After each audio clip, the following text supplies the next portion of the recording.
So show us something about the system you've been using here. Yeah. This is your personal studio. This is my studio, which I do most of my work in these days in LA.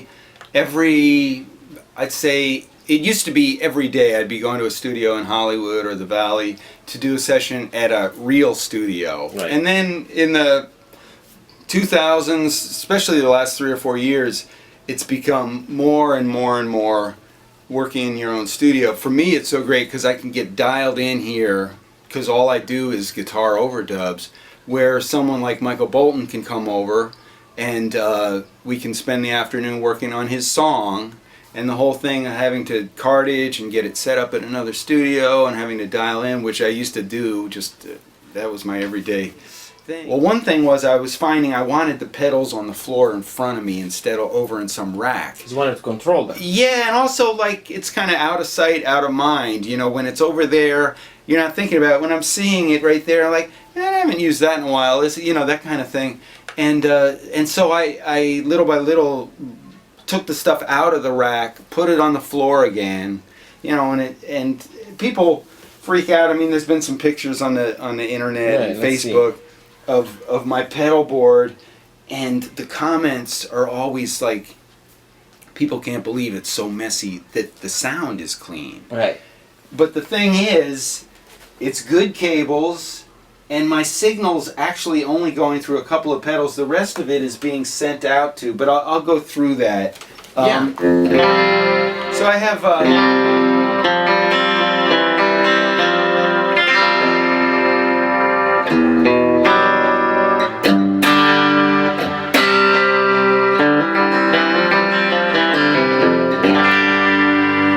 So what I'm doing here is the first thing I go into with a lot of the guitars that I play is this fuzz face, which was part of this thing called the Captain Coconut that actually had like a, has a, you know, like a,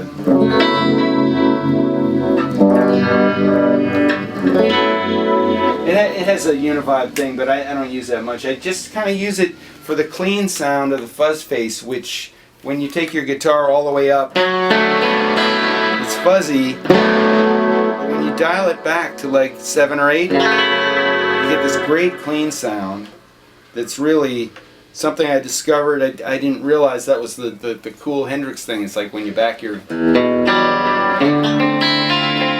I got into all different fuzz faces. That's a particularly stable one, so it's good. So I go into that first, and then I've been messing around with different compressors, tons of them, but my favorite one is this SP by Exotic, which I've done a whole shootout. I don't know if you saw that.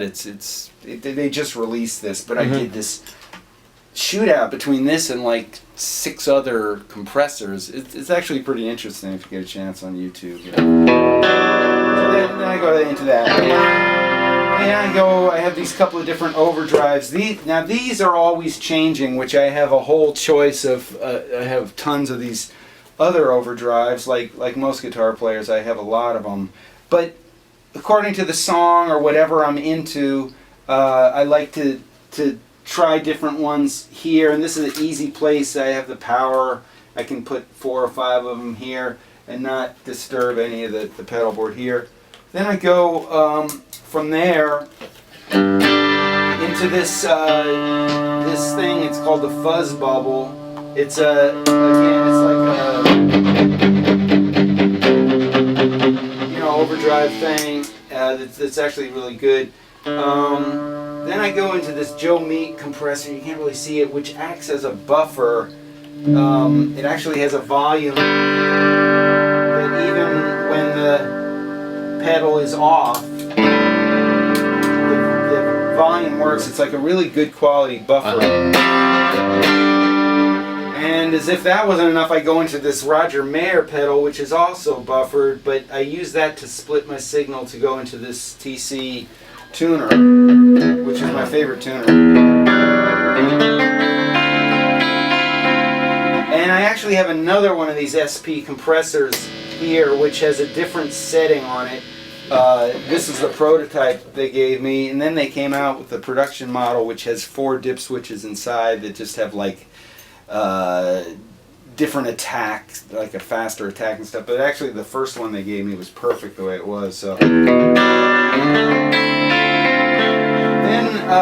my signal goes to this send return here that brings it to this pedal board because back here. I couldn't fit everything on one pedal board, so I had to have like a satellite pedal board. And this one's kind of interesting because this is my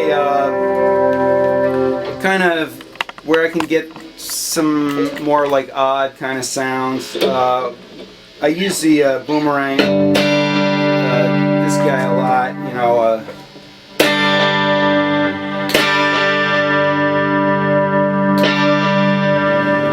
I do a lot of stuff where, you know,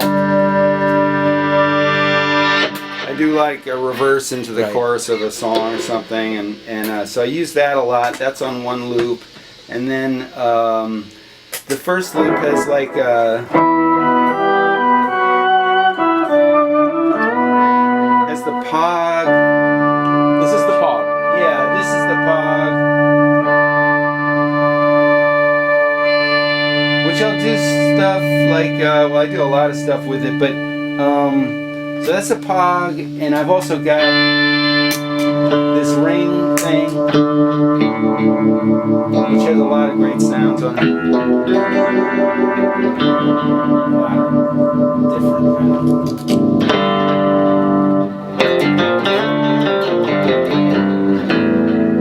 A lot of different stuff in that. And I also have this guy, and I have the expression pedal hooked up to it.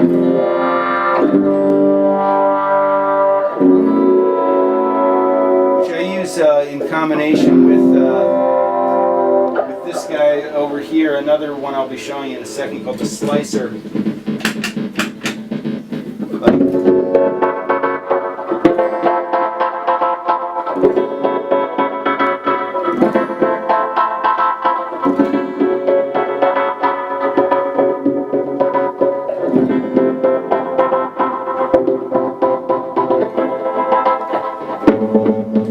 Slicer's a brilliant pedal. Yeah. It's really good. So I've got these three guys on this loop. Then the next one I've got the Neutron biphase. This is the original one. It's the original one, man. And then the last thing on this pedal board is this filter, which I use all the time.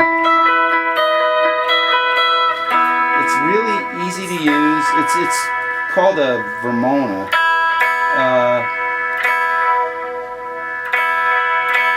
I use it for that, you know.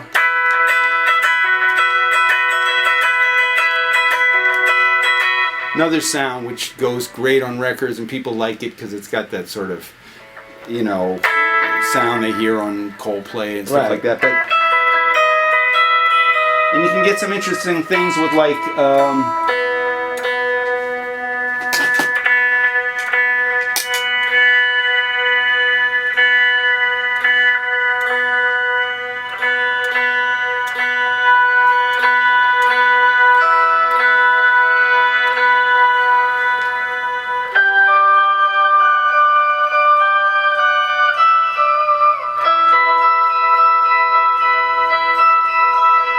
Where you can roll out the high and make it real little sounding.